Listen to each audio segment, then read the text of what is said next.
You guys ready? Yep. Yeah. Okay, you ready? Ready? Okay, here we go.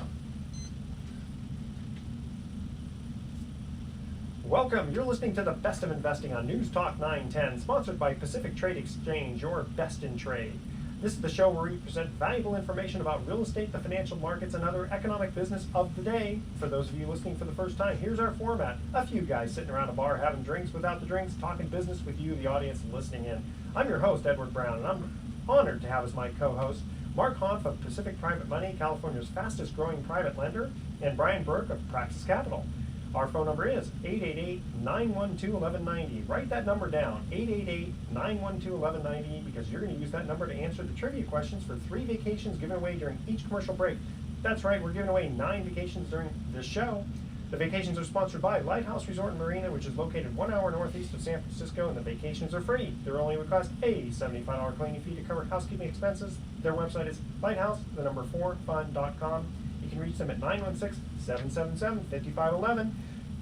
Ready for this? Today's trivia theme is famous voices from the movies. We've received requests for more Edward Brown voiceovers. Don't you love it? Oh, sure. You know, it's gonna Obviously, they haven't heard him before. Yeah, thank you very much. Our website is bestofinvesting.com. Check us out on Facebook and YouTube by typing Best of Investing Radio Show, and we are also on television, Comcast Channel 26 on Saturdays at noon and Sundays at 6 p.m. Don't forget to record our show on the website called dar.fm. Quick reminder again, World Wraps in Corte Madera and Santa Clara is still giving our listeners a free smoothie with purchase of a wrapper bowl if you mention the Best of Investing.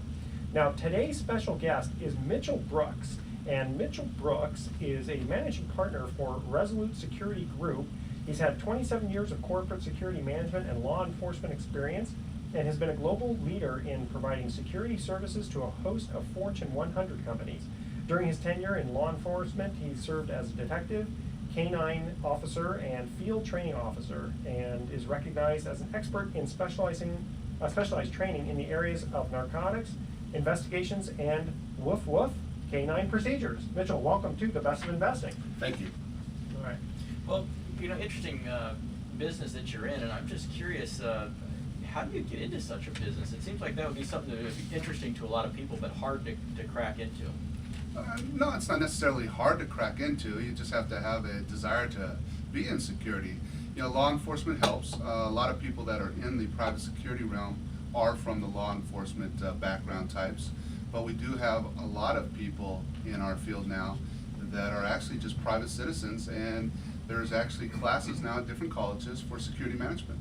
So they are learning about security, and there's a lot of different avenues in the security industry. I mean, you've got the physical security, you've got IT security technology, and there's field work, there's behind a desk work, investigations. There's a lot of different areas that, security really, the tentacles seep into. So it's not the typical situation that you would think of where a guy tries to become a police officer and can't, so that he goes into security. Well, that happens too. Okay. Some people just, for whatever reasons, can't make it in law enfortement, which we all know here that law enforcement is a very stressful occupation. Stuff to get into. Yeah, I was very fortunate enough to make it. My 2 sons now are in law enforcement also, so it's one of those arenas where not everybody's cut out to be that. But in the private security arena, it's tough also at times, especially being an owner of a security company. But it's a lot of enjoyment in helping businesses and individuals protecting their assets. To go from law enforcement to security is a natural transition, but to go from law enforcement to business owner is a bit of a different transition, isn't it? Yeah, it is, but there's a lot of things that are very similar. As a police officer, you're responsible for a beat. You're responsible to keep that clean, and as you move into detectives, then you have a whole caseload. It's the same thing, managing time, managing resources, the same thing as business, except you're managing money. In the private sector, money is really important, but in the public sector, as we all know, the government spends a lot of money, and it's our tax money at times. I thought you were going to say that you were in charge of the beatdown, but No. Okay. You're watching too many movies. You're too many movies, So yeah. why do businesses even need security? There's a lot of reasons, but the most important reason is protect their assets. And assets are anything that a company has that's very important to them. The most important asset is their people, from the CEO all the way down to the staffers in the office and out in the field. You need to protect your assets. In this competitive climate that we live in now, you know, things happen. There's a lot of things that can potentially happen to a business and their assets. A very simple one, workplace violence. Huge issue in our society Especially now. the post office. Post office. We just recently had a workplace violence incident in the Bay Area at the school over in Oakland. And you know, there's a lot of things that can be done to prevent that, and you know, measures that can be put in place. Training to start off with, security. That's part of the security realm is training. The signs. So we're not talking mall cop here. We're talking bodyguard, right? We like to use an industry term, executive protection agent. Got it. Okay, more professional sounding. It's just not a bodyguard. A bodyguard, when you hear the word bodyguard, most people think of a bouncer, a big, yeah. burly person. I'm thinking Well, Kevin you're- Costner and Whitney Houston. Yeah, he wasn't a big guy, but actually, Mitchell, you are a big guy. Yeah. Well, yeah, and you know what? That movie really portrays very well at times the role of a bodyguard or executive protection agent. Most people, when they think of somebody who is actually protecting somebody else, they think of the biggest guy in the room who can lift the whole building up, and that's not necessarily the case. You want somebody who can actually blend into an environment and really is there but isn't there. Well, to diffuse the situation mostly. I mean, Have some verbal judo. verbal shooting. Okay. I can give you another example that most people can relate to, because when you start to talk about executive protection, think about the movie just a few years ago, Taken. Oh, Remember that I movie? love that movie. You remember Yeah. the beginning of the Liam movie? Neeson. Yeah, Yes. Liam Neeson, yeah. You remember at the beginning of the scenes when he's protecting the singer? Yes. Right. And what happened? He wasn't a big guy, was he? No. He was just an average individual, but he has that highly skilled training sets that help him maneuver through that area.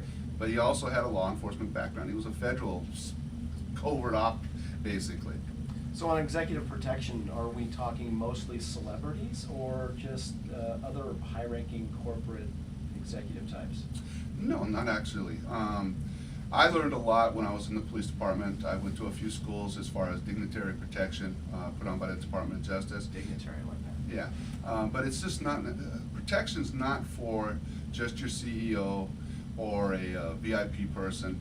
It can be for just about anybody, and through my time in this business, we've provided protection for those individuals also, but also for just ordinary people because of certain threats that occur at their business or in their occupation. I can give you one instance several years back where we had a shooting with one of our particular clients back east. And at that time, they didn't know who the shooter was, but they thought he was, or she, was basically singling out their employees. Well, we put protection, actual officers with these individuals around the clock, and they were just your ordinary retail clerks. They just didn't know who was the target.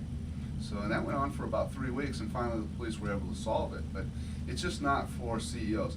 The reason that protection is for CEOs, it's critical that those folks are never embarrassed. Some of these people run corporations such as Microsoft. If Bill Gates, something happened to him, just think what that would do possibly to the stock price. Well, it's funny. I thought about that where you have protection for ex-presidents, and I'm thinking, Carter and Clinton, and I'm thinking, who cares? Why does the Secret Service why do we have to pay for that? But then I realized, if let's say Clinton gets abducted, all the information that he has in his brain, I mean, there's a lot of security for the United States that has to get protected. Exactly. Well, plus it's embarrassing too, just it's a national embarrassment if you're ex-president. Well, It's that's a rough good stuff. point. So here's a question, Mitchell, before we go to commercial break, I want to see if we can answer this one. How do you quantify the savings, the risk reward? Like, how much does it cost? How does a company figure out if it's worth it? Well, the cost, is in the private sector is a main driving factor of security. And when we sit down with a client, we like to sit in a setting just like this, just not without the microphones, and discuss exactly what they want. You can get the Cadillac coverage, or you can get what we refer to as the Hugo coverage. Well, wait, It's- hold on. Does that mean that we'll protect you if you, so you don't get killed, but we won't protect you if you get hurt? No, No, not I'm necessarily. teasing. Yeah, no, You go but, protection. well, let me just clarify a We'll little protect bit. just your arms, but your legs are open Right. season. Well, let me just clarify. There's different programs you can put in place. And when I sit down with a client and we're talking about their security needs and what exactly they're looking for, we can layer the security approach. We can do things that aren't as costly. When you look at the cost, security is not a profit center. It takes money off of the profits to provide that security. Sure. But in the long run, when you start to look at security, just think of loss prevention agents. They stop shrinkage out of retail stores, which saves their customers money down the road.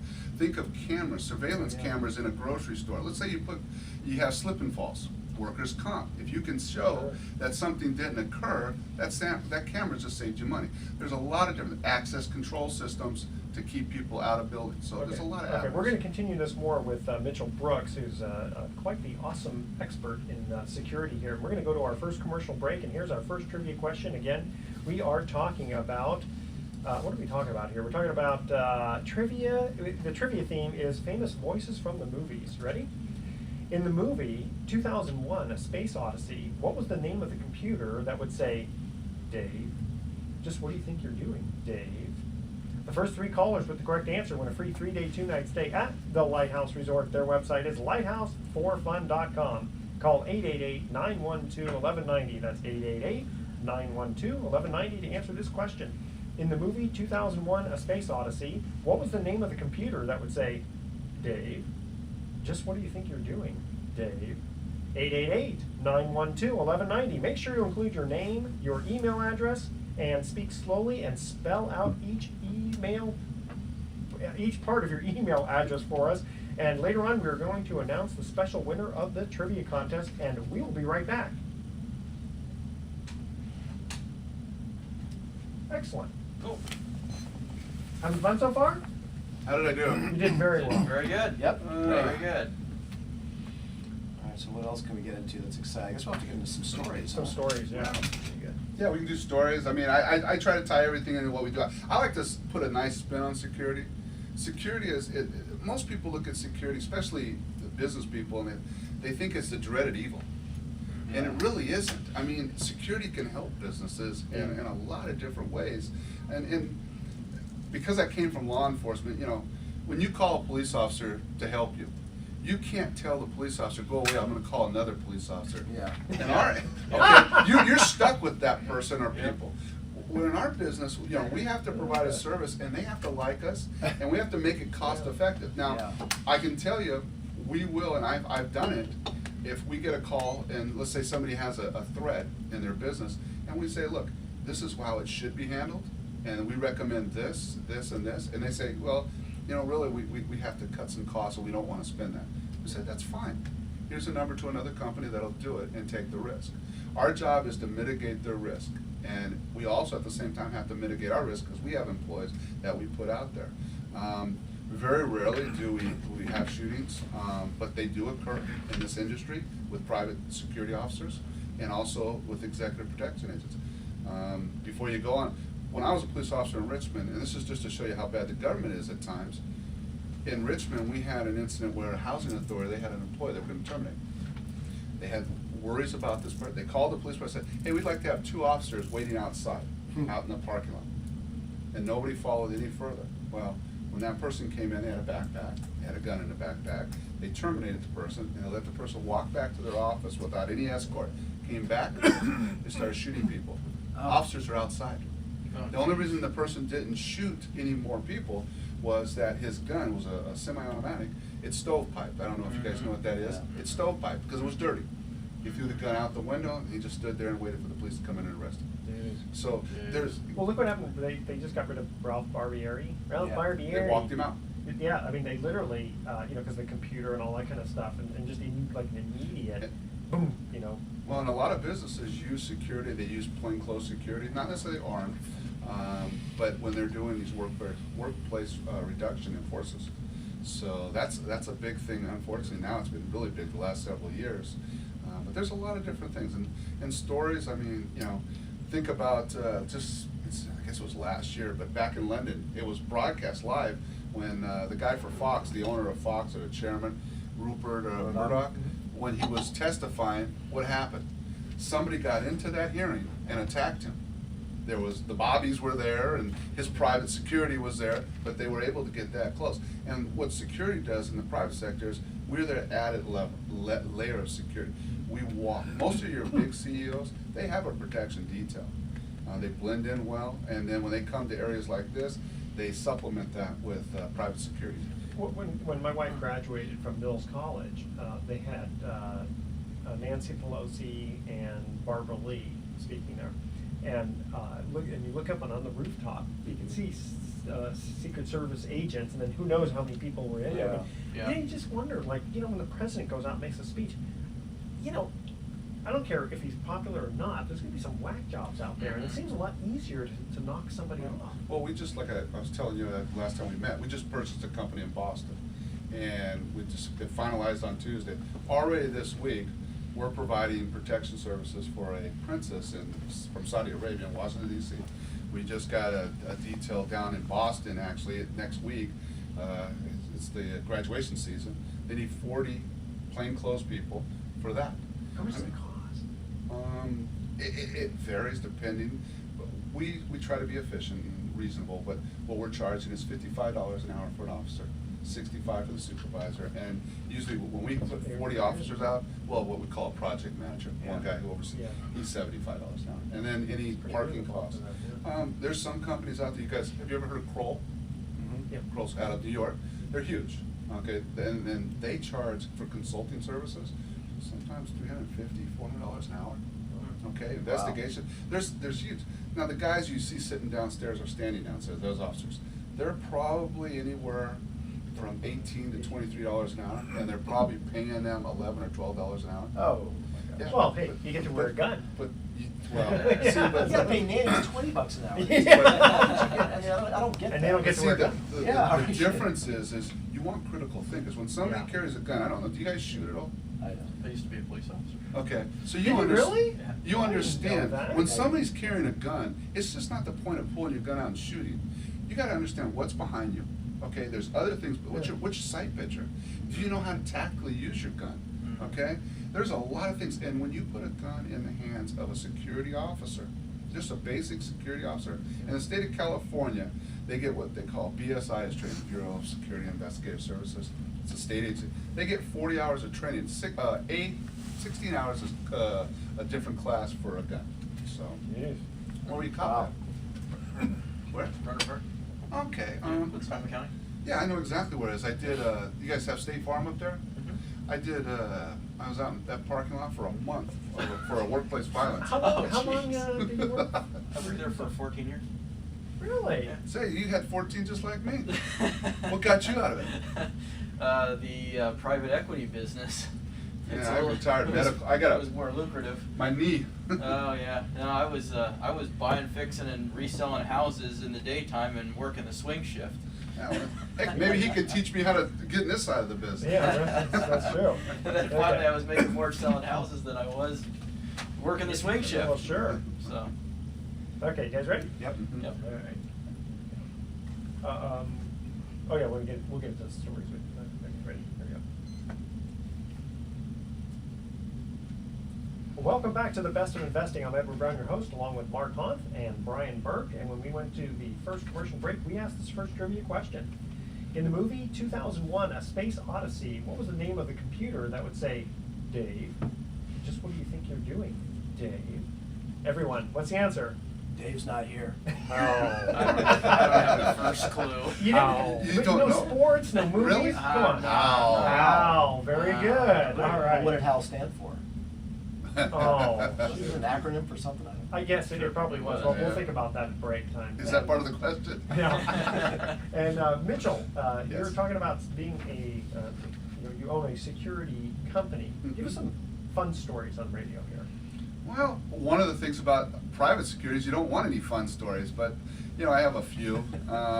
If you have fun stories, usually you're not going to have many clients. So your job isn't to make, your job is to make sure that your clients, in whatever you're doing, are not put in compromising positions, whether it's protecting a CEO or if it's protecting their property, any of those things. I mean, you don't want to have a security guard standing outside of a building at night or inside a building and the suspects are coming through the roof stealing everything while he's there.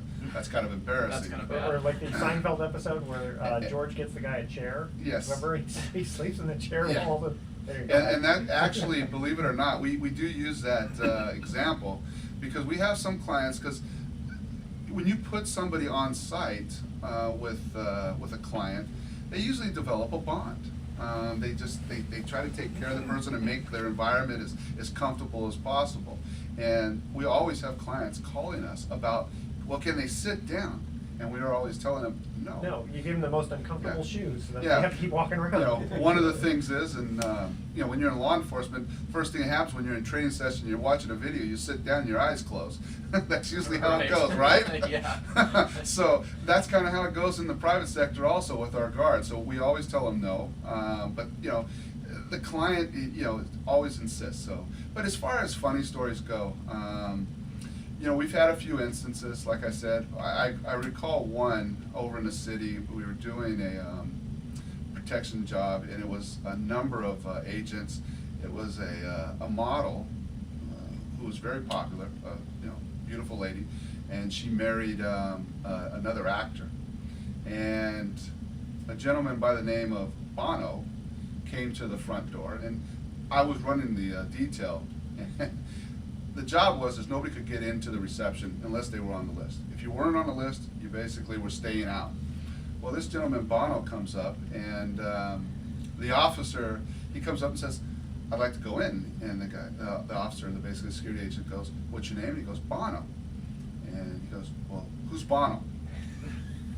So, yeah. Bono, something about that, right? No. No. Well, yeah, and so he goes, well, he looked on the list, he says, I have no Bono, sir. So he said, if you mind standing over to the side, we'll see. Yeah. So here we have Bono, who, you know, I don't know much about Bono either, but we've got him standing over to the side, Biggest waiting. rock star in the world. Yeah. Okay. He goes to the White House occasionally. That's all right. And so he's over there on the side. So we worked it out. And what was funny is we're trying to work this out. I come over and we're trying to, I can't remember the actor's name. I'm probably going to pronounce it wrong. Is it Van Diesel? Vin Diesel. He Yeah. comes walking over and says, hey, what's going on, Bono? And it's like, oh, we're kind of figuring this guy is somebody big, you know what I mean? Yeah, but you know what? It doesn't matter if the guy's not on the list. It's like when I go into the bank. If I see a new teller and they ask me, "Sorry, sir, you know, can I see your ID?" I actually thank them because you know, listen, I don't care. You have to keep showing who I am if that's the rules. Well, and that's the thing about security. Security is an inconvenience at times for people because it's rules, and we have to live within those rules. And It's that's just what- airport security that's. Yeah. Yeah, that's Yeah. right. Well, They're talking that about can be the at times. TSA, yeah. But you know, it's there for a reason. It's there to protect you. And I agree. You know, I've worked on both sides of the fence, and I understand. You know, I'm a citizen also when I go through the airport, but sometimes it gets a little annoying. And there are better ways to do it. And every day, Especially those pat downs. yeah, every day Where do you go? Well, every day we're getting better in our security and our approach. I mean, things change drastically, it seems like, from year to year. Yeah, but sometimes, sometimes just the fact that you've got a security guy there with a gun, especially, is a deterrent. Just that having presence, isn't it? It is a deterrent at times, but you can put a person out on a post with a gun, and as we were talking off during the break, you can put somebody who's not as trained. So are they really a deterrent, or could they become part of the victim pool? Think about it. Or are they the ones that just brought the weapon to the crime? Yes, Yeah, exactly. Can I borrow your gun? So, you know, and in our business, we do the company that I'm involved in, we do have uniformed guards. We have armed guards. We do investigating, we do consulting, we do surveillance. But when we put somebody out with a gun, we run them through training programs. We make sure that they know how to use the weapon. We like to hire a lot of retired law enforcement people for our high-end jobs. We We actually hire private citizens, but they've gone through a lot of different schools. And there's several schools across the country that individuals can go to and get the skill sets necessary to do this kind of work. Can you hire guys like Jason Stratham who can like totally kick your butt if they don't like? Who is that? That's that actor that does all those movies where with a lot of kung fu action. Oh, You guys or, don't or, watch or that. Jet Li. That guy apparently was so fast in the Lethal Weapon movies, they actually had to slow the camera down. He was so No, again, like we were talking earlier, it's not the biggest person, it's the most talented person. And usually the most talented people, are just average people. You wouldn't know it. Look at your Navy SEALs. Those Yeah. guys are just average guys. There's some big guys there too, but they're average guys. And that's the misconception that the public has about security. It's biggest is always the best. Not necessarily. Well, it's the bouncer. You Yeah. know, in movies, the bouncer's always really big. But every time you see the entertainers, their executive protection are always very, very big. Just Well- coincidentally. Well, so again, it's- well, I think part of it too, again, is just the impression, like, I don't wanna mess with that big guy. Yeah, exactly. Well, but look at dignitaries. Look at the president. When you see the president on television and you see his protection detail, No, they're just regular looking guys. nobody sticks out. They Yeah. just blend in, and those individuals are highly, highly trained. And that's the level of individuals we have in our company, also in the industry for the most part. Those are the kind of people we draw from, because when they leave after 20, 25 years of service, they bring that expertise into the private Well, security. of course, because you don't want, like you said, you want it to be boring. You don't want all this, yeah, I got the biggest guy, he's gonna, beat the crap out of you. It's the smartest guy who can diffuse a situation Yeah. before it happens. You definitely want it to be boring. We've had cases where, we've come to confrontations. You try to avoid that at all possible, but it does happen. I know of a couple of one company they were doing a shareholders meeting, and it became very heated. The company was. Contentious, huh? Yes. Ended up, the CEO got a pie in his face. So, Whoops. yeah, and they had protection there. They had agents there, but that happens. Was it a loaded pie? I don't know Oh, that. okay. So. All right. And, Mitchell, how do people get a hold of you for your service? What do you guys specifically charge for your services? It varies. Again, it depends on what you're asking for. If you're asking for a uniform officer and certain qualifications, it could range anywhere from $17.50 for just a low-end guard, as we call them in our industry, upwards. I've seen companies across this country, they'll charge $150 an hour for an executive protection agent. But they're highly skilled individuals. It's, you really look at that cost and you shake your head, but when you step into something, you want to make sure the guy next to you or the gal next to you can handle the situation. So. Can they do your laundry while they're watching you too? Like, you can kind of get two uses out of them? Or? Well, some of them do, but not in our company. You guys have a website? Yes, we do. It's Resolute, RESOLUTESG.com. And you can reach us also at our toll-free number, 877-774-2009. And we provide these services completely across the United States, also globally. And we, like I said to you guys during the break, we just purchased a company in Boston, so we are truly across the United States. Thanks for joining us in the studio. Oh, Very thank you for interesting having stuff. me. All right. We are going to cut to our second commercial break, and here is the trivia question. What was the name of the movie in which Clint Eastwood says, and of course, being a cop at this point, right? He says, "Go ahead, make my day." The first three callers with the correct answer win a free 3-day, 2-night stay at the Lighthouse Resort. Their website is lighthouseforfun.com. Call 888-912-1190. That's 888-912-1190 to answer this question. What was the name of the movie in which Clint Eastwood says, "Go ahead, make my day"? Call. Feel lucky. Do you feel lucky? Actually, That's another no, movie, isn't it? that was a different movie. Right, That's right. every This movie one's had to not- have its own This line. one is not quite as easy. Okay. Call 888-912-1190. Make sure to include your name, your email address, and remember to speak slowly and spell out your information for us. And I'll tell you, it was not the good, the bad, and the ugly. Yeah. And we will be right back.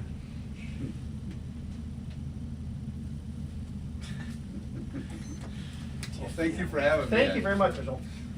Appreciate it. Yeah, it was a pleasure. Yeah. It was a pleasure meeting you. You could have talked on this whole segment. No, that's No, why we yeah, brought you yeah. here. Security. That's why we Leave brought out you this here. on, I'm just a real estate guy now. Yeah, so- Oh, Yeah, real we used to estate do a lot guys. of work with Petaluma PD because they used to train with us in canines. Ah, right. Yeah. Right. Now, before you leave, what's the name of the movie? Which one? The one I one you did- just said? yeah. You know what? I don't know that one. Uh, It's for the most famous Clint Eastwood line, but the movie, yeah, Magnum Force. Is No. it Magnum Force? It's not Magnum Force? not Magnum Force. Oh. I didn't think so. And it's not Dirty Harry. I don't. Is it? I don't know if it's one of the Dirty Harry series. Is it? It is, It is, but yeah. it wasn't either one of those. Yeah. Yeah. Because when you said the part where he has the suspect on the ground at the bank and the water's going off in the back and he's Yeah. like, you feel like he's punking him. I remember watching it as a kid. He goes, I gots to know. I got to know. All right. Well, thank you guys. Okay. Thanks very Thank much. you very much. Thanks It was for great meeting having you. All right. And, You ready? so Mitchell, this, Kramer. because you're in Vacaville, you'll hear this. This will air tomorrow at 1 p.m. Okay. on channel 910. Well, I think it's the same. Yeah, it's the same 910 in Vacaville.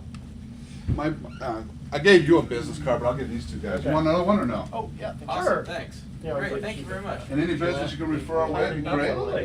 And Absolutely, you are. You're gonna have to have a heavy at the door. That's right. yeah, so if you, we're ready for you guys. Yeah. Call us All right, if you need Mitchell. anything. Thank If you. you if you ever need any experts in Just walk down. security or certain things, let me know and we can help you there also. Good. Cool. So- Well, he goes to the courthouse steps. You might need it. Yeah, I know, right? See you later. Do you ever get that? Huh? Do you ever get that where it's like you showed up at the courthouse steps and then the borrower is kind of Oh, we do see that, yeah. So Yeah. most borrowers won't show up. Not but- most You of know them what? don't, but every once in a while Hey, they Ed. do. And Or Edward, excuse me, Yeah. I'm sorry. What's the name of that restaurant that's so good down here? Grapevine. Grapevine. Grapevine. Yeah, you just walk Okay. walk down the street here, and it's on the left-hand side. Okay. It's very, very good food. Thank you. Okay, thanks again. Nice meeting you. Nice to meet Thanks you. again. See you later. They should be a sponsor. We got them. do you want to get my cut shot now, Kramer, since I gotta Yeah. leave as soon as we finish the next segment? Yeah, okay. I'm gonna get Mr. Mark to move back or over or out of the way or something. Okay. There you go. And let's see. Edward's gonna introduce you Okay. and nod Brian, your head. Mark. He glanced at me and then back to Edward. Works. Good. Did you wanna do one more? Sure. Let's see, okay, Mark. don't forget- Puff out my chest. Yeah. He's gonna introduce you. Why don't you give me your salute? I always like your salute, whatever it is. Whatever Give salute us you a got. salute. Good. I like that. Thank you. Wow, I'm gonna start doing that. Okay, we're going to email time. All right. Oh, the email we received for Brian was, I think- have you ever purchased a property only to realize, ooh, you made a mistake? Oops. I think we Okay. should, if we It's a can. little different than Can what you we get were yours, at push before. it back? Yes. Oh, Okay. push what back? Yeah, Brian. What do you Can you pull need? that chair back and the microphone way up on the top of the cap, oh, well, it won't do It's that. a little, Sorry. yeah. Or just over. Maybe over back here? Thank you. Yeah, you guys can move over a little bit. Oh, I got you. It Okay. looks.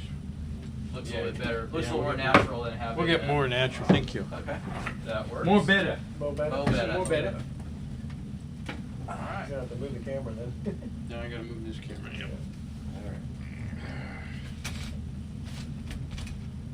You're almost off the ledge there, my friend.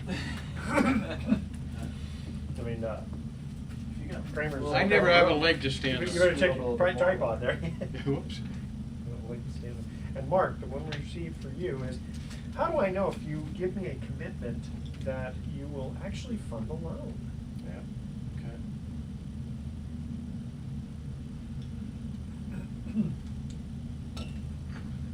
And, oh, yeah, you won't be around it. I mean, I'll ask you yours because you have to leave. And Yeah. the fourth one, I'll give the answer to the, so what were the two, you remember the special trivia from last week? Name the 2 days in the year where no major sporting events are going on. Ah, don't know that. Oh. I Don't know know that. I'm such a sports fan, I should know. That's right. I wonder if I can give the answer now on that. Oh, Want me to turn everything did you on? get Oh. this? Oh, what do we have here, Edward? Oh, you showing off your legs again? Showing out the What's legs, that? that's right. All right, Sometimes everybody. I forget these things are on, because they don't, Yeah, you don't feel it I don't after a feel while. them, yeah. Well, why don't you just keep them on and parade down 4th Street? Well, I tell you, I almost went to the bank with them on. Oh, that's fun. And that would have been a little embarrassing. The guard at the door would have had a field Oh, day. I know. Yeah, it's a note that says, give me all your money. Yeah, exactly. Yeah, that doesn't work very well. Cover! All right, we ready? Okay, you ready? We can go a little Ready. bit long if you want on this segment, just. We should probably go short, because I've got to You be gotta out go? of here in All like, right, never mind. Oh, yeah, okay. 8 minutes or so. Or Okay. 9 minutes. All right, here Give we you go. more time. Welcome back to the Best of Investing. I'm Edward Brown, your host, along with Mark Hunt and Brian Burke. And we asked this second trivia question. What was the name of the movie in which Clint Eastwood says, "Go ahead, make my day"?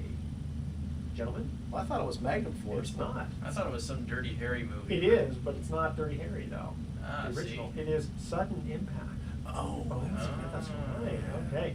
Brian, we received an email for you that says, have you ever purchased a property only to realize you made a mistake? Oops. And what was the outcome? Well, it's probably a good question, and since I should probably describe what I do so that That would makes help. sense. That would help. Yeah, our company is Praxis Capital, and we purchase all different types of real estate that's in distress, both single-family and multifamily properties. But one of the methods that we use to purchase some of the properties is at foreclosure auctions. And of course, when you purchase at a foreclosure auction, you're buying real estate essentially sight unseen. You don't get to go inside the house. You don't get any disclosures. So it's a pretty risky method of buying property. So it would be very easy for most people to purchase property and make a mistake and go whoops after the fact. I haven't had any major whoopses in over 400 properties that we bought at auctions over the last 17 or 20 years. Is one of Worst But, case scenario, just tear the Isn't house one down. of the more common ones Yeah, where they we're- buy a second and don't know it? Yeah, that is one of the more common ones, is that people make a mistake on the title. Not so much that they go, whoops, I shouldn't have bought this house, but Right. it might be more of, whoops, I thought I bought the house next door, but it turned out to be, this other one because they got the address wrong. you Or, know. oops, I bought it and I didn't realize there were all these taxes.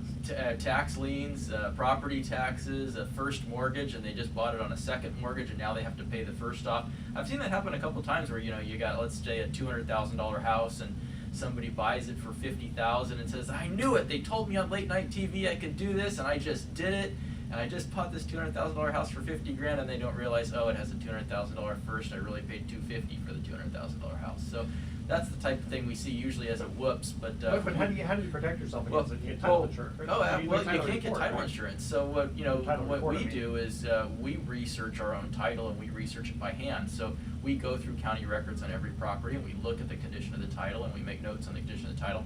And we go into a drive-by inspection of the house, and we compare the assessor's parcel map with what we're seeing when we're on the ground. So we do a variety of things to try to confirm and dig up information, and that's the nature of this business.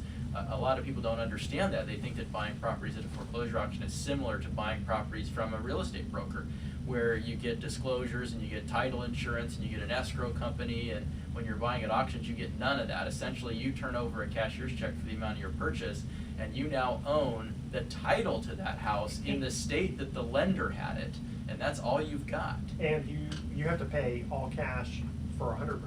100% of it, Yeah, yeah. It's they not just like you come can with give a them cashier's 10% now and come back later Now and pay they the do in rest. Hawaii. They used to do that. And you- Do you ever find out though that like does anyone ever come up to you after the fact and go, "Hey, I had an unrecorded deed"? You had that yet? I haven't had that one. That's Unrecorded deed. What we have had is we've had, that's my house, and I have list pendants on it because I'm suing the lender. We've heard that before. We've heard. Yeah, but if it's not recorded, then. If it's not recorded, it's not a matter of record on the title. So, we hear a lot of different stories, and a lot of times they're false. Sometimes you'll see owners show up at the foreclosure auction and claim that they've slandered the title in one way or another, recorded this document or that document, but usually it's just a story to try to get nobody to bid. But the thing is, if nobody bids at the auction, the lender will bid and the lender will own it. And it's my personal opinion, if I were a homeowner, I'd rather have me as a buyer on the other end than the bank as a buyer, because they're trying to deal with the bank. Yeah, now you're Well, now they you're dealing can with the credit bank. bid. That's what happens. The Yeah. lender credit bids. Lender will credit bid, and then they'll own the house, and now you've got to deal with the bank even more. And you know how fun that was. You know, if you're a borrower and you've just gone through 2 years of hassling with your bank to attempt to get a loan modification that never went through, you know how frustrating it is to deal with lenders. And if the lender owns the property after the auction, they're not going to get any easier to deal with. Well, I think that's maybe the psychology that goes on with the borrower, the owner of the house is, well, see, I'm going to show the lender it's not worth that much, and then they'll cut me a deal. Right, yeah, it just doesn't work that way. And you mentioned something that was interesting, Brian, that you research title by hand. So do you guys like have your own in-house title facility? Is that? Essentially, yeah, we do. We have access to public records and recorded documents. So, you know, it used to be back in the day, I used to spend a lot of time sitting in the recorder's office, which is kind of like a library. And, you know, back then everything was on microfilm. So every document you had to look at, you had to put a Right. cartridge in a machine and fast Oh, I forward remember into the that. document Yeah, that you wanted to sure. see, you know, and then rewind it and put it back and then go find the next one. Now it's instant. You can just click on it on their computers and it comes up on the screen. But you know, now we've gotten advanced enough where we don't actually have to go sit in the recorder's office all day anymore. Well, before microfilm, I guess it was all on paper. It right? was, yeah, and in books, and you'd have Yeah. to look at every Book page and in the page book and number, scan the pages for names. You couldn't even do any type of search at all. And even the indexes, when I started this, you know, 20 years ago, the indexes were on microfiche. So if you wanted to look up Mart Hanf, you had to pull the H out of the microfiche for each 6-month period that you wanted and put it in and search the name, and that's Oh where my you even gosh. got your list. It was a nightmare. I mean, now it's certainly gotten much easier. Okay. Tell you what, Brian, you're going to have to leave us pretty soon, so we're going to have a short do. commercial break here. All right. On our third and final trivia question. Oh, by the way, how do people get a hold of you first? Best way is to go to our website, which is www.praxcap.com, which is praxcap.com, or you can go to thebestofinvesting.com, and there's a link to our website there. Okay. In the third and final trivia question, in what movie does Jimmy Stewart say, "Just remember this, Mr. Potter, is it too much to have them work and pay and live and die in a decent room and bath?" You like that? Nicely done. Not bad. Okay, the first 3 callers with the correct answer win a free 3-day, 2-night stay at the Lighthouse Resort. Their website is lighthouse4fun.com. Call 888-912-1190. That's 888-912-1190 to answer this question. I'm going to try this one again. Don't you just picture Edward sitting there watching movies all day long, pulling I'm quotes trying out to of figure out which one to trivia do. question? Sure. Well, I was going to do cartoons. I already did that before.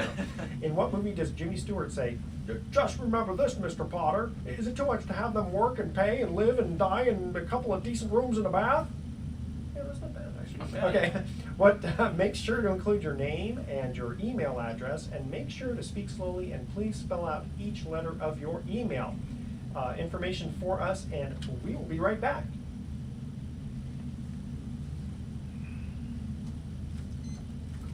All right. Thanks, guys. Sorry I had to Thank bug you. out today That's early. It's okay. kind of a bummer, but it's the It first happens. the first element of this new venture that I'm on. So The first element. yeah, we're got our conference call today on Oh, okay. some of the term sheets and all that stuff. And All right. got guys on the East Coast, and you know, when money wants to talk, you got to talk when What they're are ready. they going to charge? Or you said it's capital infusion, so they're not lending it to you. No, that's right. It's equity. What Wow, son of a gun, good job. kind of terms they talking? That's what we're hammering out now. You know how it is when you're talking Sherry with a find capital those guys, partner. or- No, we it's a funny story. We were quoted in an article in the Wall Street Journal about a year ago, and they ran across our quote and sought us out. And we've been in discussions with them ever since. And you know, it's funny because in the meantime, we've actually had hired some consultants to assist us in going out and seeking venture equity capital, and they've done a fantastic job. But at the end of the day, the one that stepped up first is one that just came randomly out of Wow.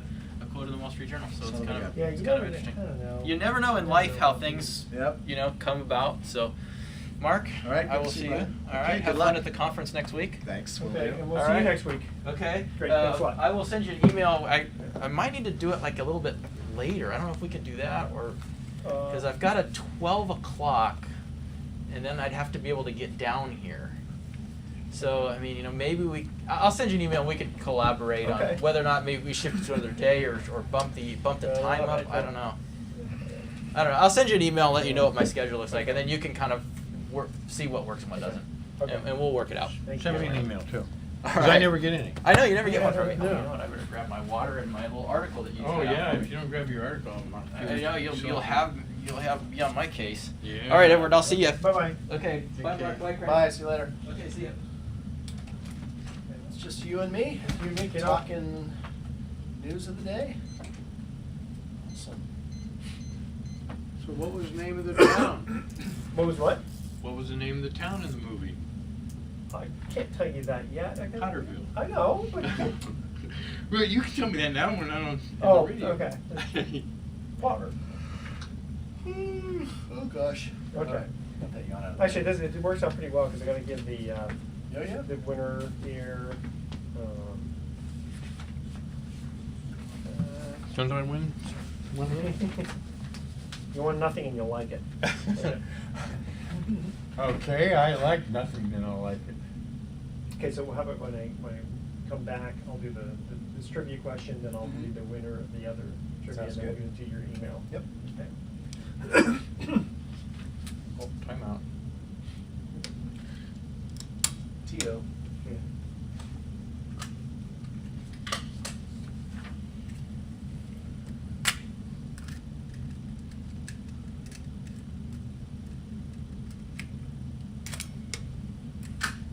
Can't picture Brian being a policeman. Yeah.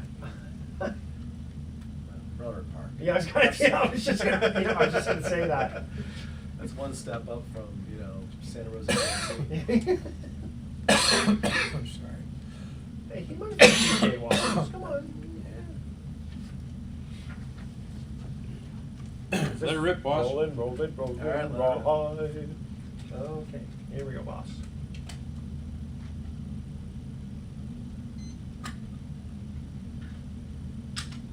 Welcome back to the Best of Investing. I'm Edward Brown, your host. Easy for you to say. Yeah, that's right. I'm here with Mark Hahn. Brian had to leave us today, a little early. And here is the third and final trivia question. In what movie does Jimmy Stewart say, "Just remember this, Mr. Potter, is it too much to have them work and pay and live and die in a couple of decent rooms and a bath"? What's the name of the movie? The only Jimmy Stewart movie I know is It's a Wonderful Life. It's a Wonderful Life. That is Oh. correct. I guessed it right. Very good. Okay, now last week we had a very special trivia contest, and the question was name the. Well, here let me give Yeah, you what's first the prize? First, the prize. First of all, the prize was the Vichy Springs, Yes. and it's the best of two worlds: a country inn and a hot springs resort with 26 rooms and cottages that include their world famous naturally warm and carbonated mineral baths. Ah, sounds good. I wanna go there this week. I do. Hot soaking pool, Olympic-sized swimming pool, and 700-acre private reserve for walking and exploring. Breakfast is included, and as are all resort activities. And Vichy Springs is just 2 hours north of San Francisco and 1 hour north of Santa Rosa in the North Coast wine country. And here was the special trivia question. Name the 2 days in the year where no major sporting events are going on. Answer? I don't know the answer to that. The day before and the day after the baseball all-star game. Are you Because kidding me? No, well, it's not basketball season, and football season hasn't started yet. And curling we don't count. So, and our winner was James from San Carlos. Congratulations. All right, James, way to go. Way to go. Enjoy that time at the Vichy Springs. Okay, now, Mark, we received an email for you. Here's the question, and this is obviously coming from a borrower. Mhm. How do I know if you give me a commitment that you will actually fund the loan? Indeed. So, anyway, I'm the broker for a company called Pacific Private Money Loans, and we're based in Marin County, and we're basically a hard money lender, and or private money lender, as we oftentimes call it in this new PC era we're in. And private money lenders, hard money lenders, essentially these days are making loans to real estate investors, people who are trying to buy fix and flip real estate or maybe buying rental property. The banks, for the most part, have really, since the whole subprime meltdown fiasco, have really pulled out of the real estate investment lending market, particularly for single-family residences or 1 through 4 duplex duplex, triplexes.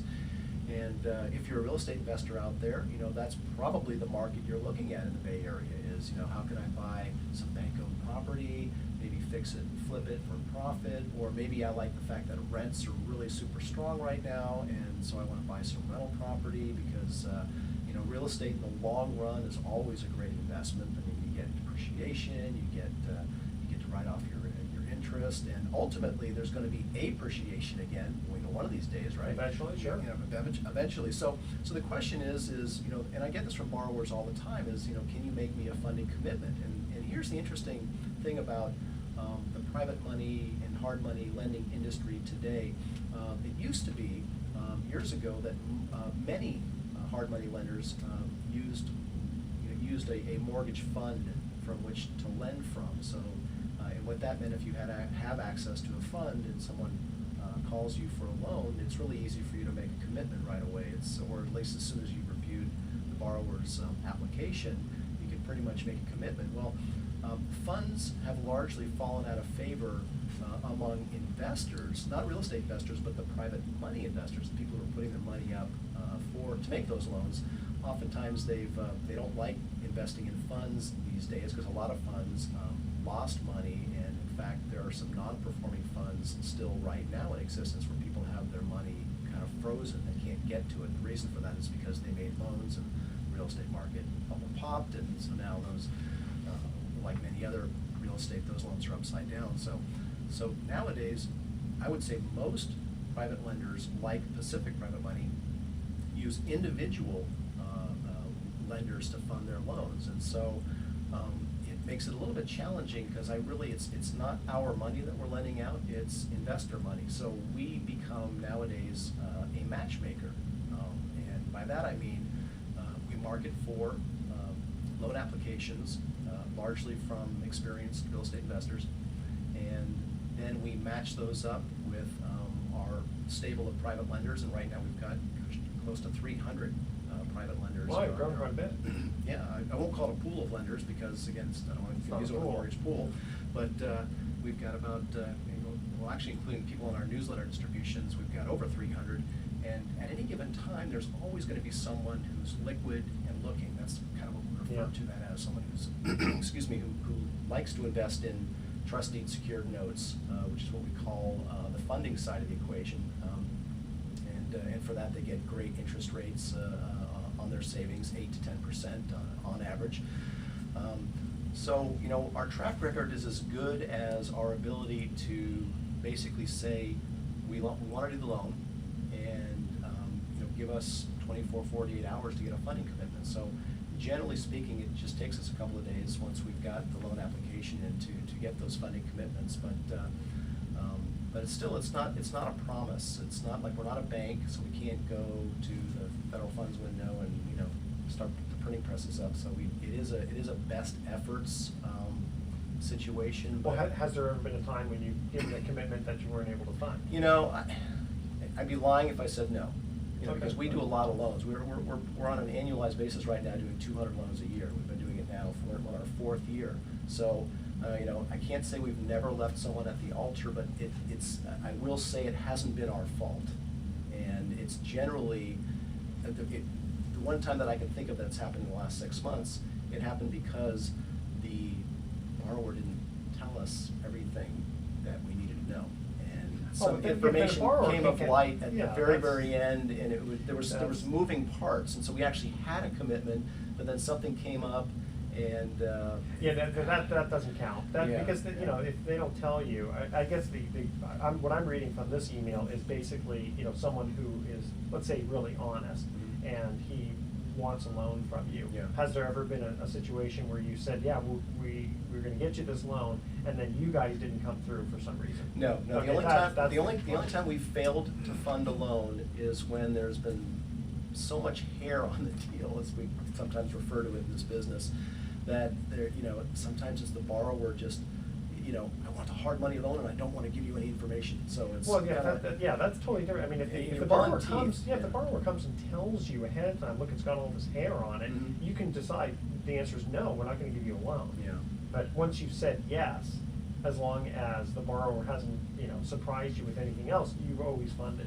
And one of the challenges in people who come to, who apply for a hard money loan these days is if they've ever borrowed from a hard money lender in the past, say 10 years ago, they'll remember a world where they call it a hard money loan because it's based on the hard asset. It's basically based on the equity was based on the equity of the property. So for example, years ago, it really, for many hard money lenders, it didn't matter who owned the property or what their story was or what their situation was. They just looked at the property only, and if the property had the equity that was sufficient, then they would more than likely make a loan under certain terms and conditions. Nowadays, we are a little bit more bank-like, and that's because a lot of my lenders have been burned before, but they're coming back because they still believe in the yields. They love the yields you can get by investing in a trustee secured note, which you can't really get anywhere else easily, at least not with the security features that a deed of trust offers. And so in order to get that 8 to 10% yield, they're coming back but now they're a little bit more careful, and so now it does matter to them. Tell me about the borrower. What's the borrower's credit history? Can we get his tax returns? I mean, we don't always do it based on tax returns, but the more information we can get on a borrower, the more transparent the borrower is willing to be about himself, his experience, his credit profile, the easier it is for us to quickly fund his loan. And moreover, we can generally get lower than what used to be traditional hard money rates.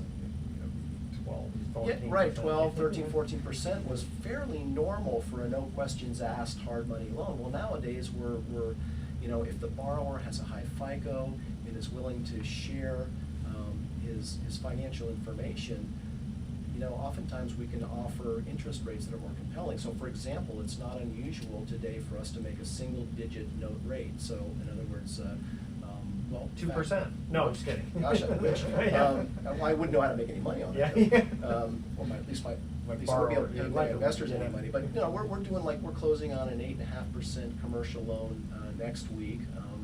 That's on the low side. In fact, 8.5% is I've done several loans at that rate, and it's the lowest rate I've been able to achieve this year.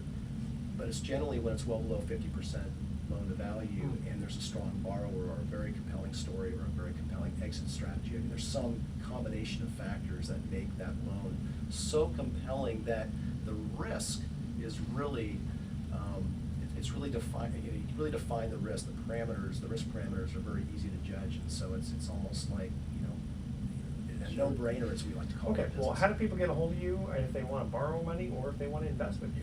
Well, if you're interested in looking at what a private money loan might be able to do for you, help you leverage your real estate strategies, go to our borrower site, which is pacificprivatemoney.com. Of course, all one word, pacificprivatemoney.com. And if you want to learn more about trust deed investing, so you can maybe earn 8 to 10% using your IRA monies or your savings, any money you have, you don't care. Go to pacificprivateinvestments.com. That's Pacific Private Investments. And you can always go on bestofinvesting.com. Indeed. Okay, thoughts for the day. Radio waves travel at 186,000 miles per second, which is the same as the speed of light. Sound waves travel at 700 miles per hour. So a broadcast voice can be heard 13,000 miles away than it can be heard from the back of the room in which it originated. And I always wondered why it took you so long to react to my comments, Mark. And Hallmark makes cards for 105 different relationships. Gee, and I thought I was a player. Oh, now I get it. Okay, next week's guest will be David Vogelstein, a high-profile attorney who will discuss white-collar crimes with us. You won't want to miss it. Tune in next week to the Best of Investing. We're going to be giving away 9 more free vacations for answering trivia questions, and get ready for another special trivia contest soon. Thanks for listening. On behalf of our team, I'm Edward Brown, wishing you the best of investing. So long. Perfect timing.